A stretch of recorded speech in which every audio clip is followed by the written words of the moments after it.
एक गांव के अंदर एक राघव नाम का व्यक्ति रहा करता है। उसकी शादी हो चुकी है। वह अपनी पत्नी के साथ गांव में रहा करता है। उसकी अच्छी खासी ज़मीन जायदाद है जिस पर वो लोग खेती किया करते हैं और उसने कुछ मवेशी भी पाले हुए हैं। उनका भरण पोषण करके उनका दूध बेचकर वो अपना गुजारा करते हैं। राघव की उम्र 45 साल हो गई थी और उसकी शादी को काफ़ी दिन हो गए थे, लेकिन अभी तक राघव को कोई बच्चा नहीं था। वह एक कंपनी में काम किया करता है ताकि बार बार संतान ना होने का दुख उसे ना सताए।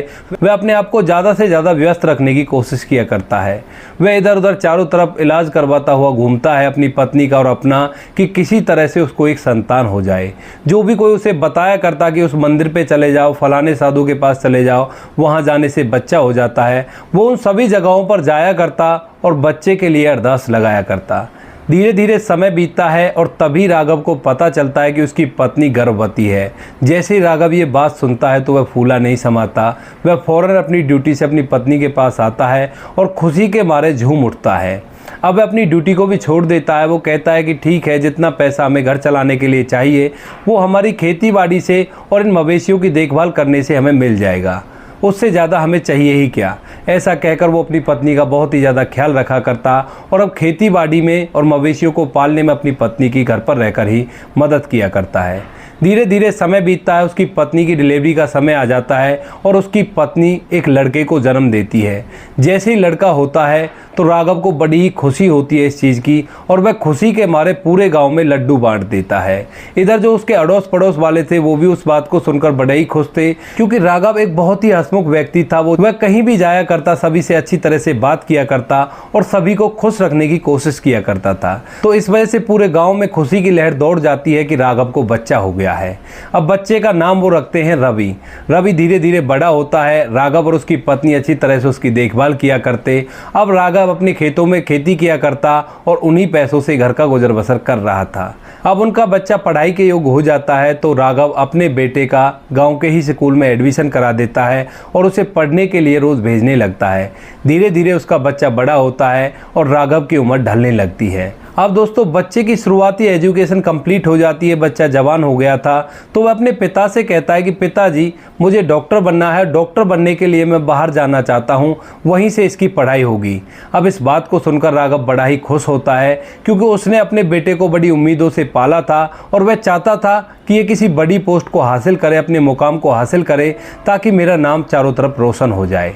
उसके बाद वह कहता है कि बेटा ठीक है, अगर तुम्हें जाना है तो तुम शौक से जाओ और जितने भी पैसे लगेंगे मैं चुका दूंगा, चाहे उसके लिए मुझे कुछ भी करना पड़े। राघव अपने बेटे रवि की इस बात से पूरी तरह सहमत था तो वह उसको तैयार करता है। शहर जाने के लिए उसका सामान बांधता है और उसे छोड़ने के लिए स्टेशन पर जाता है। वहाँ जाकर वह अपने बेटे से कहता है कि बेटा, तुम बाहर तो जा रहे हो, लेकिन बाहर का माहौल कुछ ऐसा ही है, संभल कर रहना और किसी ऐसे वैसे वचनों में मत पड़ना।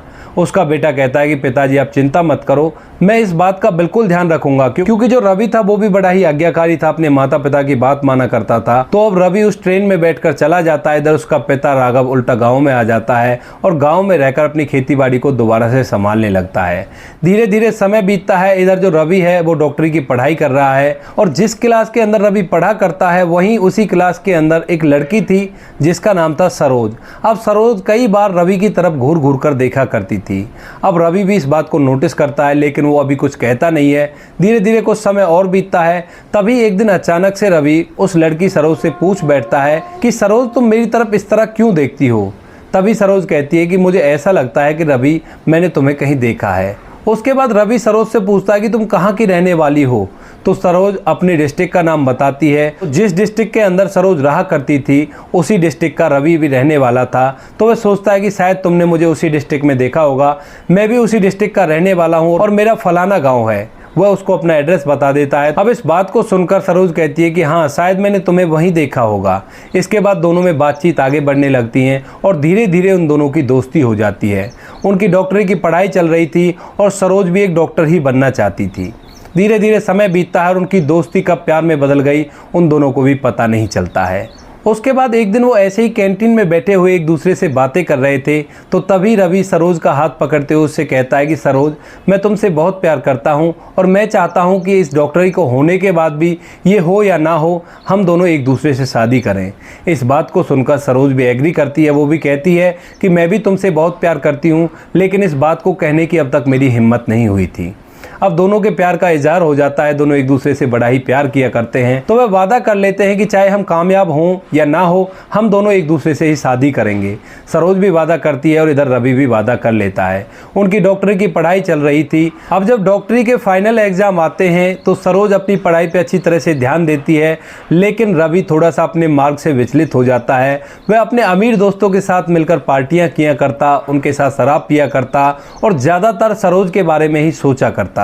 सरोज अपनी पढ़ाई पर अच्छी तरह से ध्यान देती है, लेकिन रवि अपनी पढ़ाई से भटक जाता है। अब एग्ज़ाम हो जाते हैं। एग्ज़ाम होने के बाद रिजल्ट आता है तो सरोज अच्छे नंबरों से पास हो गई थी, लेकिन रवि कुछ नंबरों से रह गया था। भले ही वो पढ़ाई में कितना भी अच्छा हो, लेकिन एग्ज़ाम की तैयारी उसने अच्छी तरह से नहीं की थी। इसी वजह से उसकी डॉक्टरी इस बार रह गई थी।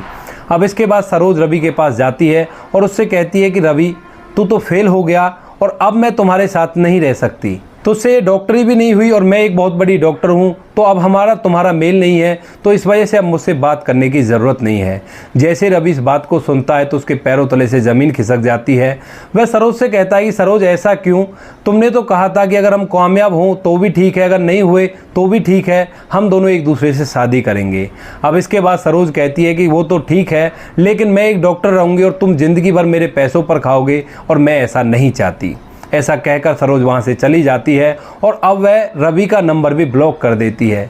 उसके बाद रवि शाम को अपने कमरे में बैठा हुआ था तो वह सरोज के पास फ़ोन करता है और उसे पता चलता है कि सरोज ने उसका नंबर ब्लॉक कर दिया है। अब इस बात को देखकर उसे बड़ा ही गुस्सा आता है, तो वह सोचता है कि अब चाहे जो भी हो, मुझे कामयाब होना है और एक अच्छा डॉक्टर बनना है। इसके बाद रवि बहुत ज़्यादा मेहनत करता है, शराब पीना भी छोड़ देता है और अपने उन दोस्तों से मिलना भी छोड़ देता है जिनकी संगत में रहकर उसने शराब पीना सीखा था। वह बहुत ज़्यादा मेहनत करता है और अगले साल जैसे ही रिजल्ट आता है तो रिजल्ट में पता चलता है कि रवि भी एक बहुत बड़ा डॉक्टर बन गया है। उसके नंबर सरोज से भी ज़्यादा आए थे और अब वह भी एक बहुत बड़ा डॉक्टर है।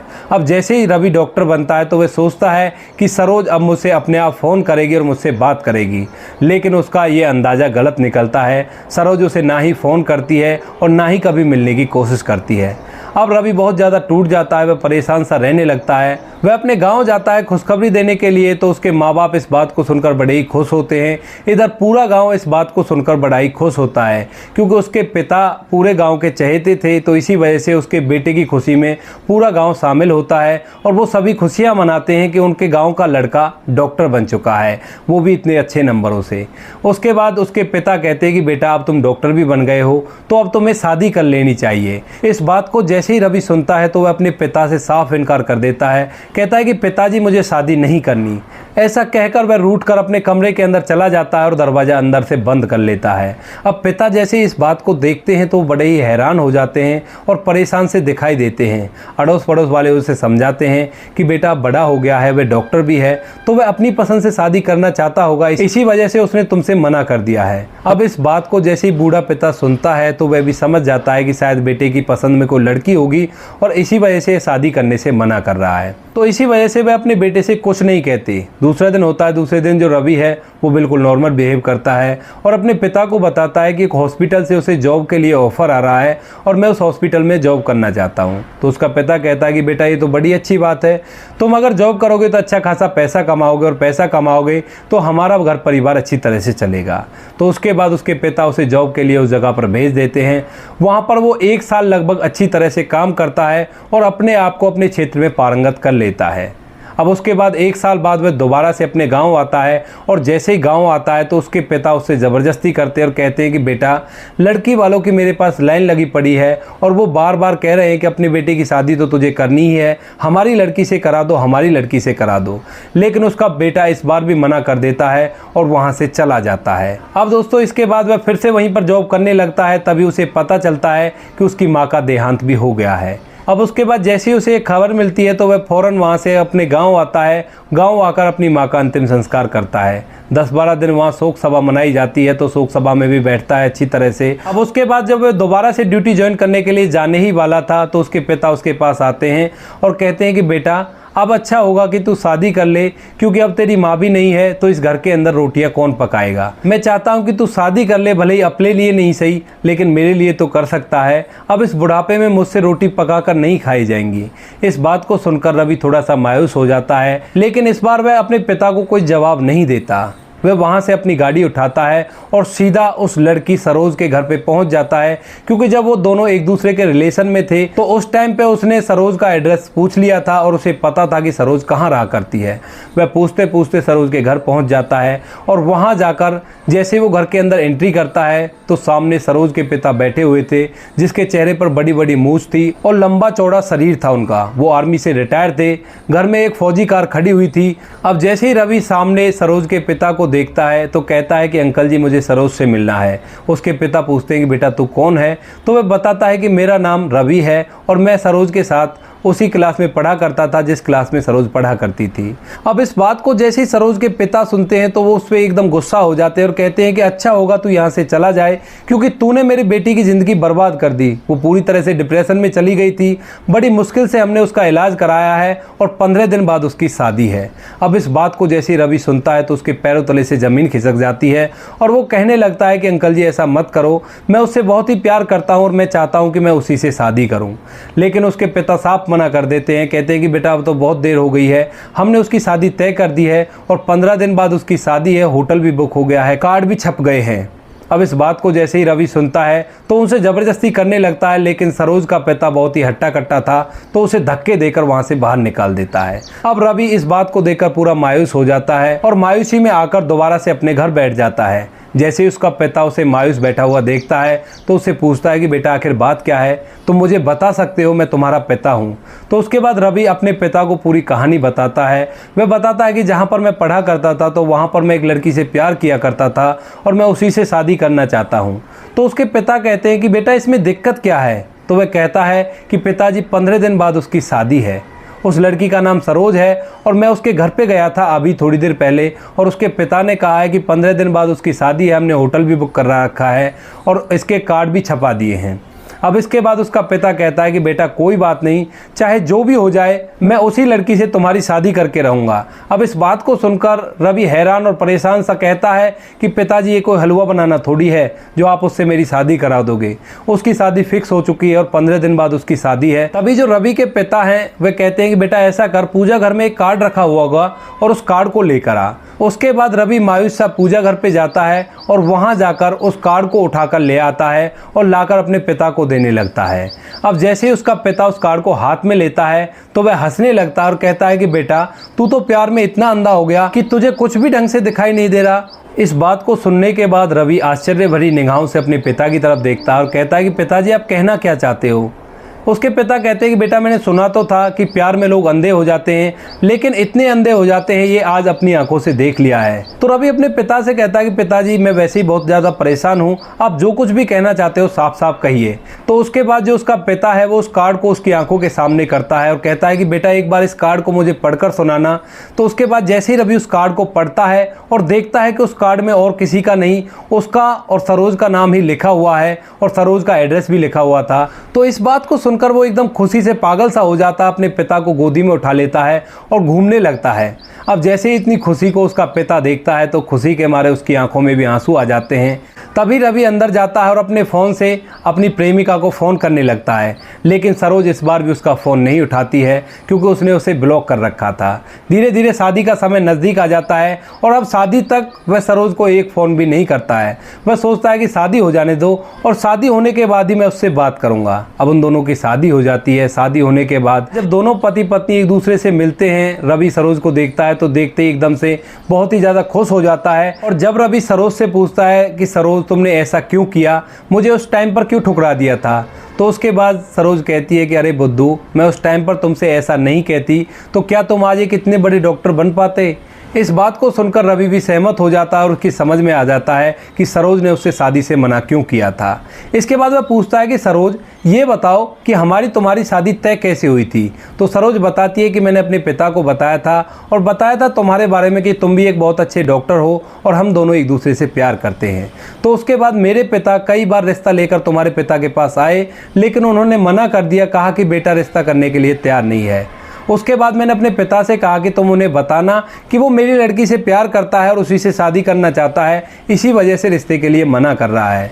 तो उसके बाद सरोज के पिता ने रवि के पिता को बताया और उससे कहा कि तुम्हारा लड़का मेरी लड़की से प्यार करता है और इसी वजह से वह शादी के लिए मना करता है। तो दोनों घर वालों ने मिलकर ये प्लान बनाया एक्टिंग करने का कि उसको पता भी ना चले और उन दोनों की शादी तय करवा दी जाए।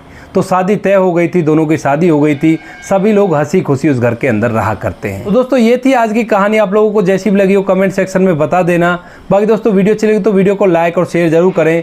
इन कहानियों को सुनाने का उद्देश्य आपको परेशान करना बिल्कुल भी नहीं है। यह कहानी आपको इसलिए सुनाई जाती है ताकि आप लोग इन कहानियों में से कुछ अच्छी शिक्षा ले सको और अपने जीवन में उस चीज़ को अप्लाई कर सको और अपने आप को एक बेहतर इंसान बना सको। मिलते हैं किसी नेक्स्ट वीडियो में नए टॉपिक के साथ। तब तक के लिए जय हिंद, जय भारत, जय हिंदुस्तान।